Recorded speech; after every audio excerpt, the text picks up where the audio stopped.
Dear students, welcome to this lecture of Strategic Human Resource Management. The topic for today is Functional HR Strategies, and I am Dr. Tripti Barthwal. I am Director, Lal Bahadur Shastri Institute of Management and Development Studies, Lucknow.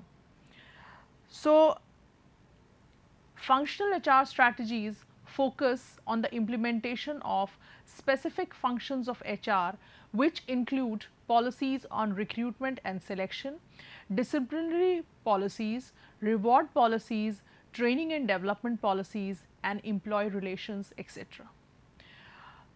You must all be aware that HR manager performs certain operative functions which are specific to the HR department, and these functions, they start with the acquisition or the procurement of human resource, then they deal with the training and development part, then they deal with the compensation of employees, then the integration of the employees with the organization, and it continues even after the employee has separated with the organization or has exited the organization.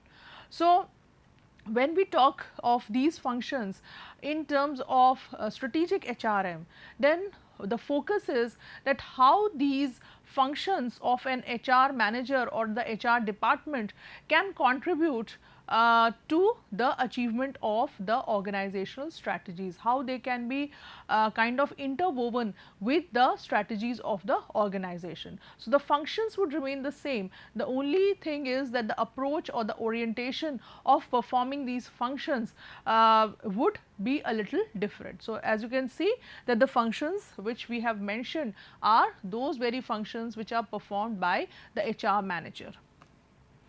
Functional HR strategies support strategic initiatives of the firm. So, that I have already told you that when we talk about functional HR strategies, then here when we talk about them in SHRM, then the focus is on the strategic initiatives of the firm, and although treated as separate entities, they should not be considered in isolation.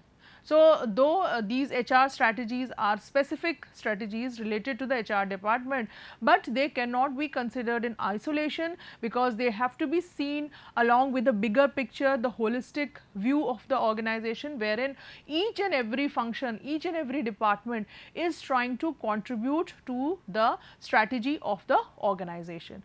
So, even all these functions the HR manager is performing, whether it is recruitment or separation or training or compensation, these are also not to be seen separately from each other. They are as subsystems, they are working together to achieve the objectives of the organization.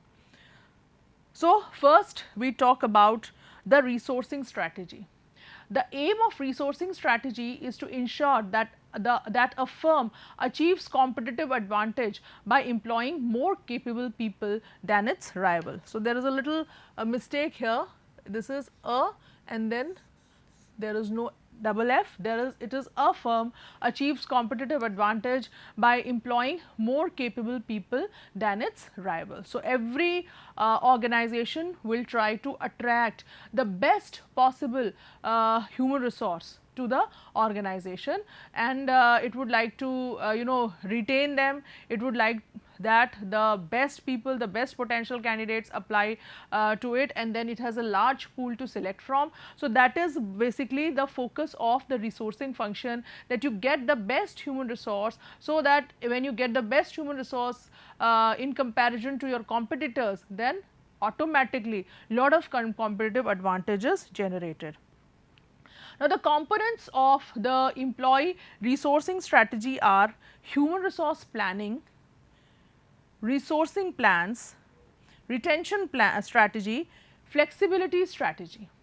Now, human resource planning, you already know, human resource planning is a process which is always future oriented because it is a plan. So, it is a process which ensures that the organization or the company has the right kind of people at the right place, at the right time and in the right number. So, that means it is a strategy, it is a plan which kind of brings together or bridges the gap between the demand of human resource and the supply of human resource. So, if we need to have the right kind of people at the right place at the right time in the right number, then what do we need to do? We need to procure, we need to find out from where these people we will get. So, we need to look into the sources of supply according to our demand. So, that is one very important part of the resourcing strategy. Then we have to have the resourcing plans. Resourcing means from what will be the various sources. The HR managers, they look for newer sources of human resource, because you may not get the best assets, human resource assets from the existing resources. So, they have to dig for new resources, and if again, because you have to stay ahead of your competitors, so you cannot rely on the traditional sources or the sources which everybody is using. Then the retention strategy. It is so expensive to recruit new employees. You have to give them training, you have to spend a lot of time in their selection. So, the one of the ways, one of the strategy would be that we do not allow our employees to leave the organization. That is, we cut down on the rate of attrition in the organization. So, we have those policies and practices in place wherein the employees are so engaged with the organization that they do not want to leave the organization. The level of organizational commitment is very, very high in the employees. So, we need to have those kind of policies, so that our our resourcing function does not have lot of challenges. And then the flexibility strategy. Flexibility strategy means that our employees, we can develop them to be multidimensional, multi-skilled, so that we can rotate them across jobs, so that whenever required, whenever there is an oversupply in one department, then those people can be shifted to some other department where there is demand. So, instead of laying off people and retrenching people, it is a very good way to balance the gap between demand and supply with the internal resources itself. So, we need to have a flexibility strategy also in place. Then the next strategy, which we in the first slide we had discussed that the human resource function will take care of the resourcing of the organization, the compensation, the training and development, the employee relations. So, now we talk about the compensation strategy. So, very, very important, because any employee who comes to the organization, one very important reason is that he is or she is working for a remuneration. Now, this is from the side of the employee, but from the side of the employer or from the side of the company, our compensation strategy should be such that it supports the strategy of the organization. It should not be merely like it is getting work done from people, it is getting performance from people, that is also important, but then it should support the overall strategy of the organization. So, most companies want to be employers of choice, which includes being known as company that pays competitive wages and provides good benefits. So, no company would like to be known as an employer where people do not want to work, or people want to just work because they have to compromise, they do not have any other option, and once they get an option, they want to move to a better organization. So, no company wants that image. So, every company wants to attract the best possible talent, best possible people, and one way of doing that is that the company pays competitive wages and good benefits. On the other hand, employers do not want to bankrupt the company's finances by paying the highest possible wages. So, on one side is the employee's perspective, wherein the employee wants an employer who pays him very, very well and better than the competitors. On the other hand, the company's perspective is that the company cannot spend more than what it can to pay only for the wages and benefits, because there are other expenses also, and the company does not want to just go bankrupt by only paying for the high salaries and benefits of the employees. So, there is a little contrast in the perception of the employer and the employee. The dilemma can require a strategic plan to achieve balance between allocating resources for compensating employees and managing the expenses of employing workers.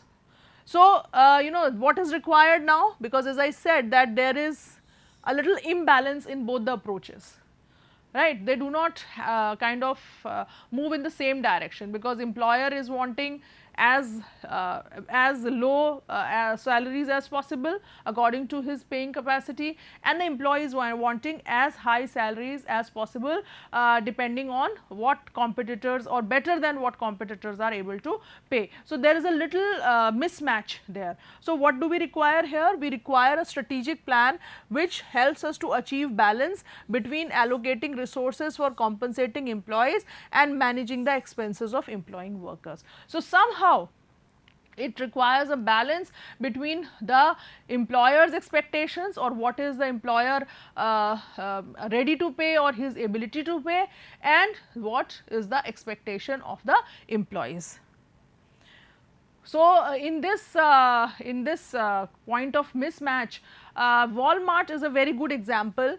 It is an amazingly successful company over the past few years. It has faced increasing competition and scrutiny of its HR strategies, which have long focused on on low workforce cost as a means of keeping prices low. Sam's Club, the bulk division of Walmart, has been competing against Costco in recent years. So, Walmart, you know that it thrives on low cost of operations and low prices it offers to the customers. That is the source of its competitive advantage in the market.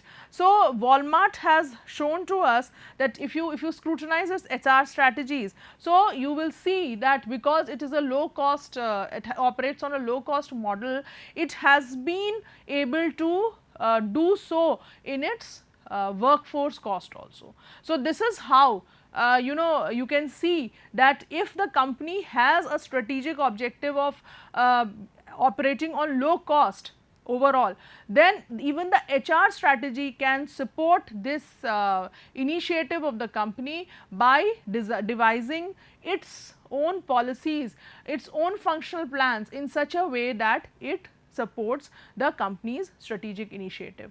And how does Walmart do it, and how we are saying that it has faced lot of competition from Costco?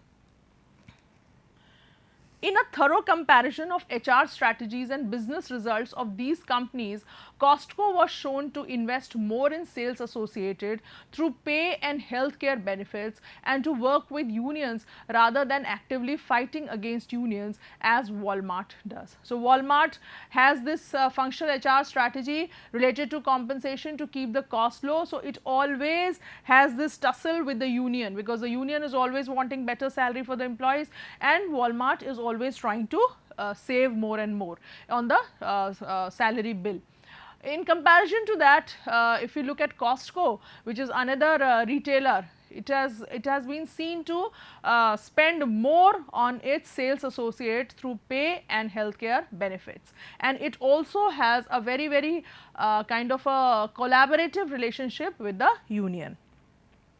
Most importantly, despite the fact that Costco pays higher wages, it actually has low labor costs and high profitability per employee than does Walmart. Now, the most strange part is here that despite the fact that Costco pays higher wages, which we have seen here, it actually has low labor cost.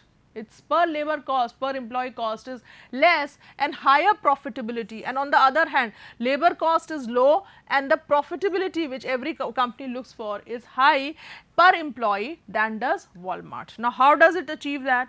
The study concluded Costco's hourly labor rates are 40% higher, but when employee productivity is concerned, sales per employee, then Costco's labor costs are lower than those at Sam's Club. So, Sam's Club, the wholesale division of Walmart, the Costco's hourly labor rates, the rate of payment which they make to the employees, it is 40% higher, that is $17 of Costco versus $10.11 of Walmart.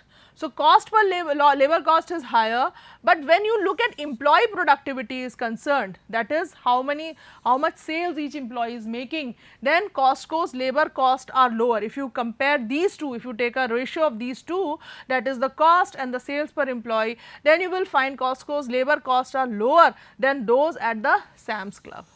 So, 6.25 at Walmart and 5.5% only at Costco, right. So, they are saving there, though they are spending more on the employees, yet in terms of productivity they are much better off. So, this is evident from this chart also. Profit per employee in Walmart and in Costco, average hourly wage which we have seen in the last slide, and Costco is much higher, percentage with healthcare which is greater than 52% and 82%. So, percent with healthcare, sorry, is less than 50%, and this is at Costco it is 82%.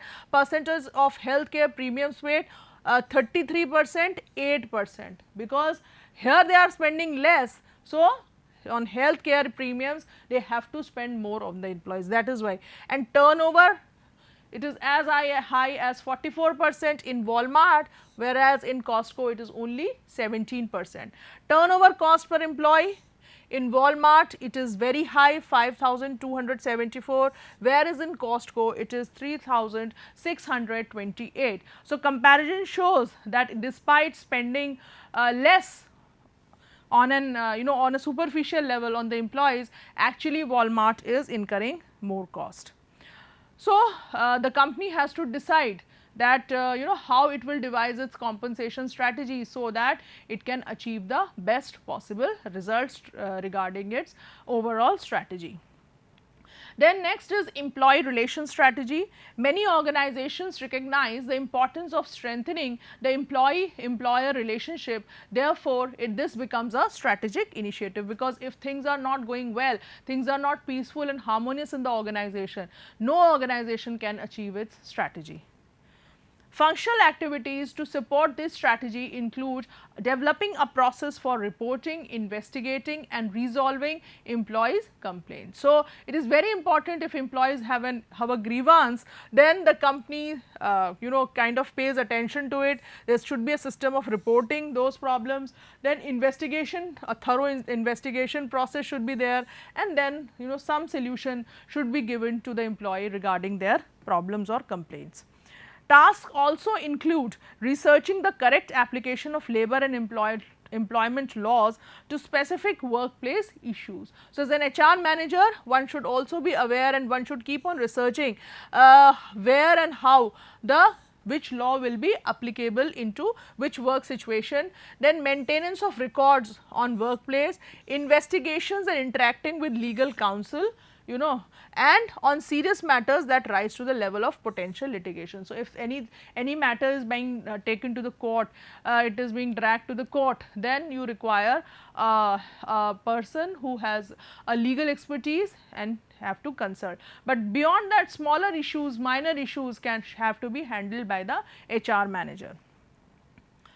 Now, next is strategies for managing performance. So, strategies for managing performance are also very important, because everything in the organization, achievement of any objective, any strategy is dependent on the performance of the employees. So, performance management has the power to accelerate strategy implementation by building alignment, creating the right mindset and promoting the capabilities needed to execute. So, what are the things which we can achieve through performance management? Accelerate strategy implementation. So, once people are performing, the achievement of strategy is quickened, and there is an alignment between the goals of the individual and the organization, creating the right mindset. People have a positive right mindset to work for the organization, and promoting the capabilities needed to execute. So, through performance management, you can come to know where your employees are lacking, and there you can initiate action, you can give those interventions so that their performance improves. Usually performance management involves the following tasks. So, what you must have studied the process of performance appraisal, and it involves certain steps. First is setting objective for employees, that what are the standards of performance which the organization wants them to achieve. Analyzing and rating employee performance, then there are different criteria developed on the basis of which employees performance will be assessed, rated. There are several methods of performance appraisal. The organization can use any of them, or it can devise its own method also. So, you must have studied that also in the paper of human resource management. And then once these ratings have been developed, then the feedback has to be provided to the employee, that these were the standards, these were his this is what he achieved, where he lagged, where was the problem, and to listen to him also, that why the problem occurred, if it is a problem of low performance, if it is a case of good performance, then he needs to be appreciated, he needs to be encouraged for the next time. And the last is offering employee development opportunities. So, wherever the employee is lacking in skills, capabilities, that type of training has to be imparted to the employee, because managing of performance does not merely mean to give a report card to the employee, because that does not do any good to the organization. It means that with the report card, the employee also has to be improved, and he has to be given those interventions through which his performance improves in the future.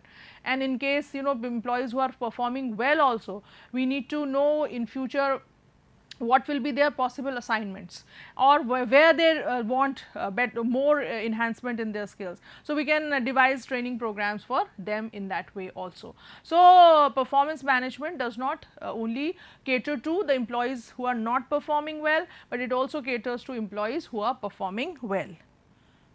And linking pay and rewards to employee performance. This is very important, because unless there is some incentive, some carrot which is associated with good performance, employees will lose the motivation to perform better in the future. Then the learning and development strategy, which is the last strategy, but which is a very important strategy, because if you have to move the organization on the path of growth and success, then it is very important to update and to sharpen the skills of the employees, the competencies of the employees from time to time. The learning and development strategy is a commitment to the implementation of corporate training and enables measurement of returns through specific objectives. So, there are certain any training program will have certain objectives. The objectives like can be derived from the performance management system also, wherein we came to know about the deficiencies or the gaps in the performance of employees and how we intend to improve upon them. Or it can be like we can anticipate the future environment, and we can or the scenario, and we can just predict that these will be the skills which will be required by the employees in the future. So, there can be different objectives depending on what we are looking at, and then we need to devise a full calendar for training, full policy for training, so that things move smoothly in the organization. Employees must be able to understand the link between learning and development and their professional ambitions. So, it is not merely that employees are attending training programs just to to improve the performance of the organization, or just because the organization wants them to do. Employees should be made to understand that once they attend a training program, it is not only for the organization, but it is also for their own personal well-being. Their skills are being enhanced. So, that is very important, otherwise the employees will attend the programs maybe not with the whole heart and mind and soul. A corporate culture of learning empowers all employees in the organization to continue to learn, to build their knowledge base and skill set, to innovate, create and problem solve for the benefits of themselves, their company and their clients. So, wherein in an organization a lot of emphasis is given to learning, then there is a constant desire in employees to learn, to improve their skills, to come up with new ideas, to solve challenging problems, and as a result this benefits not only them, because their skills get sharpened, they become more employable in the future, they become the good cases for promotion, increments, but also wanted by the competitors, but it also leads to benefits to the company and of course to the customers in terms of better service. Now, an example, a case of learning and development is Adobe, which provides many learning opportunities for staff at the company through on-demand online courses, mentorship, leadership development programs and educational reimbursements. So, many it is a full bouquet of offers which they give as far as learning and development is concerned. They themselves provide on demand online courses. So, if you want a training program in a particular area, you have to just ask for it, it will be provided to you online. Then of course, mentorship with people who have that kind of experience, expertise, then leadership development programs, so that they can spot out future leaders who have the potential, and education reimbursement. So, somebody has attended a program which could be good for the organization, then his fees or her fees can be reimbursed. They also have created an award winning program, Kickbox, that encourages innovation and risk taking no matter what the outcome. So, people do not have to fear about failure, but they can just come up with good ideas. Any staff members who request it is given a red cardboard box containing stationery, snacks and $1,000 prepaid credit card to explore an idea, no questions asked. So, that is the environment which they give to people to be creative and innovative. And Google is again a company which stands apart for its learning and development strategy. Google's employees are given the flexibility to set their schedules to work, and when it suits them in a way that maximizes their productivity and creativity. The staff is made up of talents across all different fields of technology, so everyone can work with and learn from each other. The growth mindset and opportunities for collaboration results in a staff that works to constantly improve themselves and the company. So, the desire, the urge comes from within the employee rather than it is externally forced, and Google values employees' contributions and risk taking even when it leads to failure. So, no questions asked. If you have taken a calculated risk, if you have come up with an idea which has backfired also, then employees are not penalized for it. So, this is how, with a very comfortable and an open culture of coming up with ideas, Google and Adobe promote a learning and development strategy. So, we have students discussed the strategies of functional HR strategies of resourcing, compensation, performance management, employee relations and learning and development. All these strategies contribute to the achievement of the strategy of the organization. Thank you.